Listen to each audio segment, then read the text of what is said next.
शिवहरिशंकर नमामि शंकर शिवशंकर शंभो। हे गिरिजावती भवानी शंकर शिवशंकर शंभो।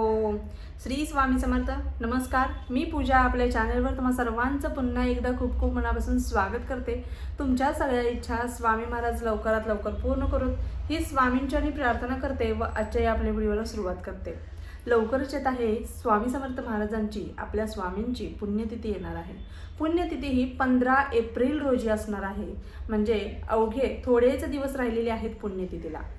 चैत्र कृष्ण त्रयोदशी दिवशी महाराजांनी आपलं अवतार कार्य संपवलं होतं।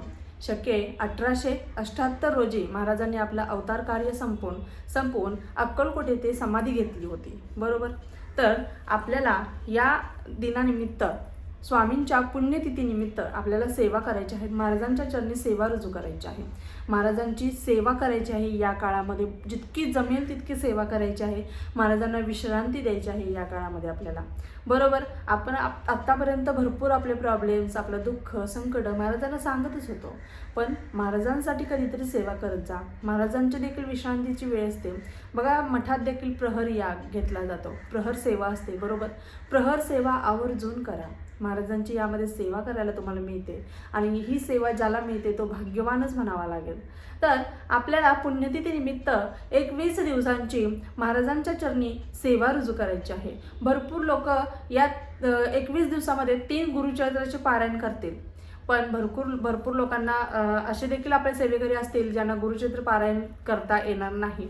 तर 26 मार्च ज्या दिवशी रामनवमी आहे त्या दिवसापासून 26 मार्च ते 15 एप्रिल पर्यंत अशा पद्धतीने 21 दिवसांची सेवा आपल्याला महाराजांच्या चरणी रुजू करायची आहे।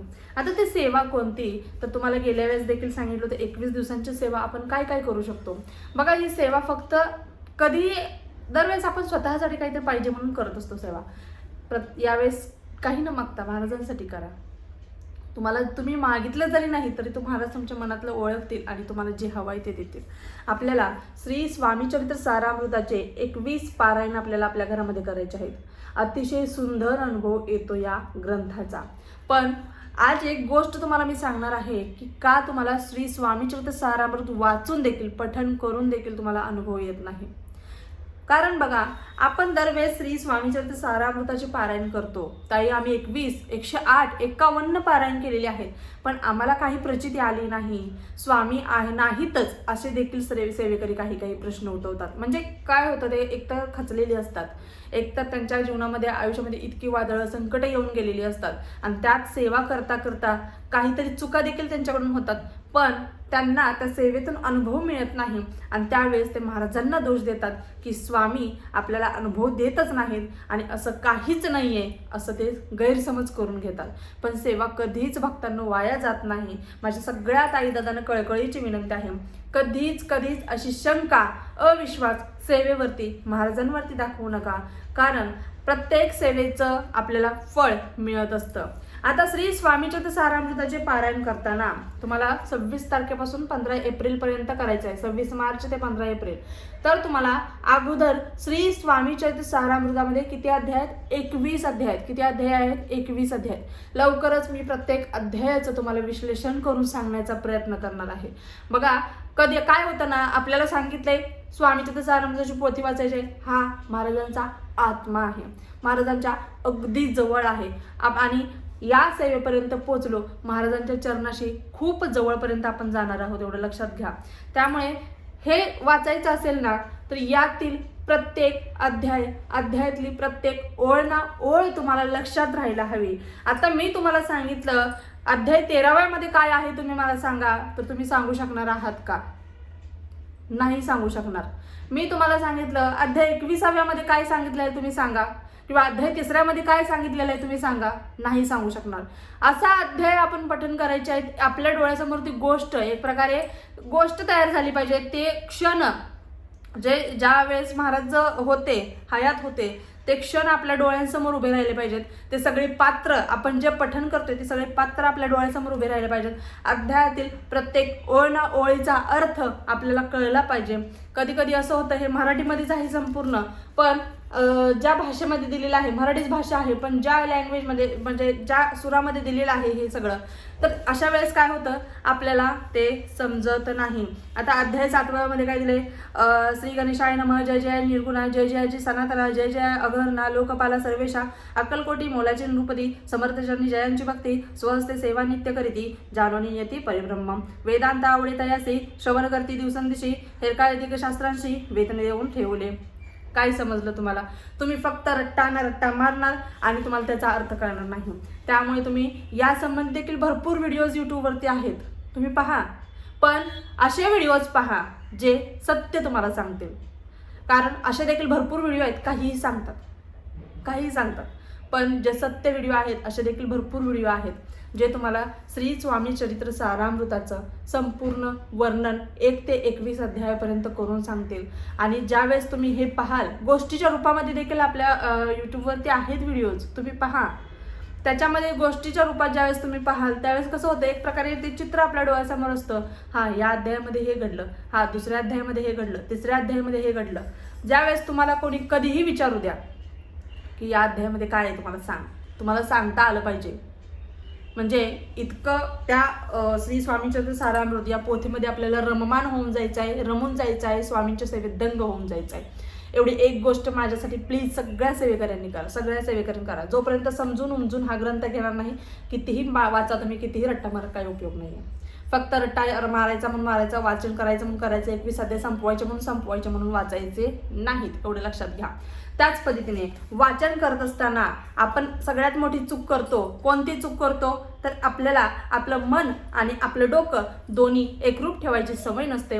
या दोन्हीचा कंट्रोल आपला हरवला की आपलं मन जातं फिरायला, ट्रिपवरती निघून जातं, डायरेक्ट थांबतच नाही घरामध्ये. आपल्याच ताब्यामध्ये आपलं मन नाही आहे तर ट्रिपला गेलेलं मन कसं तुम्ही परत आणणार, बरोबर? त्यामुळे डोकं आणि मन, बुद्धी आणि मन या दोन्हींचं ज्यावेळेस तुम्ही एकरूप कराल ना, त्यावेळेस दोन्ही ज्यावेळेस एकरूप होतील त्यावेळेस दोन्ही एकत्र जागेवर राहतील.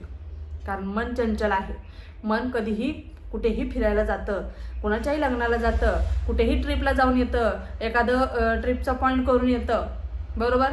किंवा तुम्ही आता सुट्टी लागणार आहे, ठरवलं असेल इकडे फिरायला जायचं, तिकडे तिथेपर्यंत जाऊन येतं, मज्जा करून सगळं मन येतं आपलं. पण आपलं शरीर मात्र फक्त सेवा करत असतं. शरीराने फक्त सेवा करून उपयोग नाही आहे. शरीर पवित्र असायलाच हवं, मन देखील पवित्र असायला हवं आणि मन देखील स्थिर आणि जाग्यावर असायला हवं. ही एक गोष्ट करायची आहे. त्यामुळे लाऊडली पठण करायचं आहे. आपला आवाज आपल्या कानांपर्यंत येईल. मी, माझे स्वामी आणि माझी सेवा, आपल्यामध्ये अजून कोणी तिसरं येता कामा नये, अशा पद्धतीने आपल्याला सेवा करायची आहे. सेवा काळामध्ये तुम्हाला जर 21 दिवसांची सेवा जमली नाही तर तुम्ही 11 दिवसाची, 7 दिवसाची देखील सेवा करू शकता. 21 दिवसांच्या सेवेमध्ये तुम्हाला नाही स्वामीचे ते सारामृत पठण करायला वेळ तर तुम्ही 11 वेळा रोज तारक मंत्र बोलू शकता. 11 वेळा तारक मंत्र बोलून आवर्जून तुम्ही तारक मंत्राचे पाणी तयार करा. पाणी तयार करून आपल्या घरात एखादी आजारी व्यक्ती असेल तर तिला द्या. आपल्या घरामध्ये टॉयलेट बाथरूम सोडून पाणी शिंपडा थोडं थोडं आणि ते तीर्थ म्हणून प्रत्येकाने प्या. तो रोज प्रसाद रूपी तुम्हाला पाणी तयार होणार आहे. किंवा 11 वेळा श्री स्वामी समर्थ या षडाक्षरी मंत्राच्या 11 माळे आपल्याला करायच्या किंवा लिखित नामजप करायचा आहे. तुम्हाला जी सेवा जमेल ती करा, पण पूर्ण श्रद्धा, पूर्ण विश्वास ठेवून आणि पूर्ण मनापासून करायची आहे. सॉरी. अशा पद्धतीने आपल्याला या सगळ्या सेवा करायच्या आहेत. मासिक पिरियड्स विटाळ असेल तर आपण काही करू शकत नाही. ज्या दिवशी तुमचा मासिक पिरियड्स विटाळ संपेल त्या दिवसापासून जरी, ज्या दिवशी हा व्हिडिओ बघताय त्या दिवसापासून जरी या सेवेला सुरुवात केली तरी देखील चालणार आहे.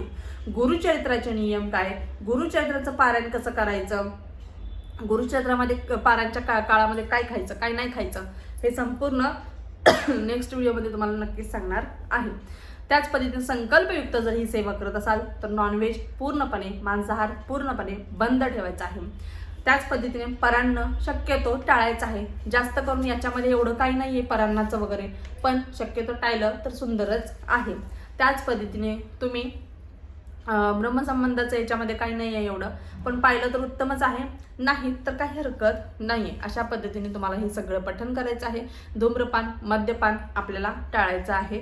ग्रंथ एक वेळ ठेवा. तुम्ही 12 ते 12:30 ही वेळ सोडून, ही महाराजांच्या विश्रांतीची भिक्षेची वेळ आहे, ही वेळ सोडून तुम्हाला दिवसभरामध्ये पहाटेपासून तुम्ही संध्याकाळपर्यंत कधीही हे पोथी वाचू शकता।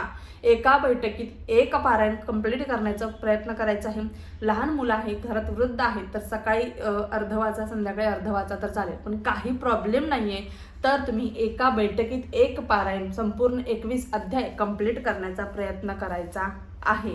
अशा पद्धतीने आपल्याला ही संपूर्ण सेवा करायची आहे। 21 दिवसामध्ये जितकी होईल तितकी महाराजांची सेवा करून महाराजांच्या चरणाशी ती रुजू करायची आहे। प्रहर सेवेसाठी आत्तापासूनच नोंदणी देखील सुरू होईल तुमच्या जवळपासच्या मठामध्ये, केंद्रामध्ये। प्रहर सेवा आवर्जून करा। प्रहर सेवेमध्ये बघा, 2 व्यक्ती श्री स्वामी समर्थ ही पोथी वाचायला असतात, 2 व्यक्ती वीणा वादनसाठी असतात आणि 2 व्यक्ती बघा महाराजांची सेवा करण्यासाठी असतात। अशा पद्धतीने या 6 व्यक्तींची नेमणूक असते। अर्ध्या तासासाठी प्रत्येक व्यक्तीला चान्स दिला जातो, त्यामुळे दिवसभर शेड्यूल फुल असतं। सकाळी 8 ते संध्याकाळी 8 हा महिलांचा वेळ असतो आणि संध्याकाळी रात्री 8 ते सकाळी 8 पर्यंत हा पुरुषांचा वेळ असतो।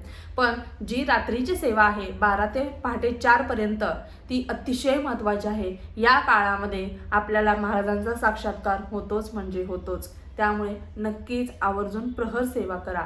ज्यांना वेळ नाही ते रात्रीचे देखील मठामध्ये जाऊन बसून रात्रीचे देखील गुरुचरित्राचे पारायण करतात। तुम्ही पाहिलं असेल तिथे देखील पारायण होतात, त्यामुळे तुम्ही आवर्जून पारायणामध्ये सहभाग घ्या, सेवेमध्ये सहभाग घ्या आणि जितकं होईल तितकं सेवेचा बँक बॅलन्स आपल्या वाढवण्याचा प्रयत्न करायचा आहे। अशा पद्धतीने नक्कीच स्वामी पुण्यतिथीनिमित्त आपल्याला महाराजांच्या चरणी सेवा रुजू करायची आहे। व्हिडिओ आवडला असल्यास व्हिडिओला लाईक करा, शेअर करा, सबस्क्राईब करा। पुन्हा एकदा भेटूया अशाच एका नवीन व्हिडिओसोबत। तोपर्यंत झालेली सेवा स्वामींचरणी रुजू करते। श्री स्वामी समर्थ। धन्यवाद।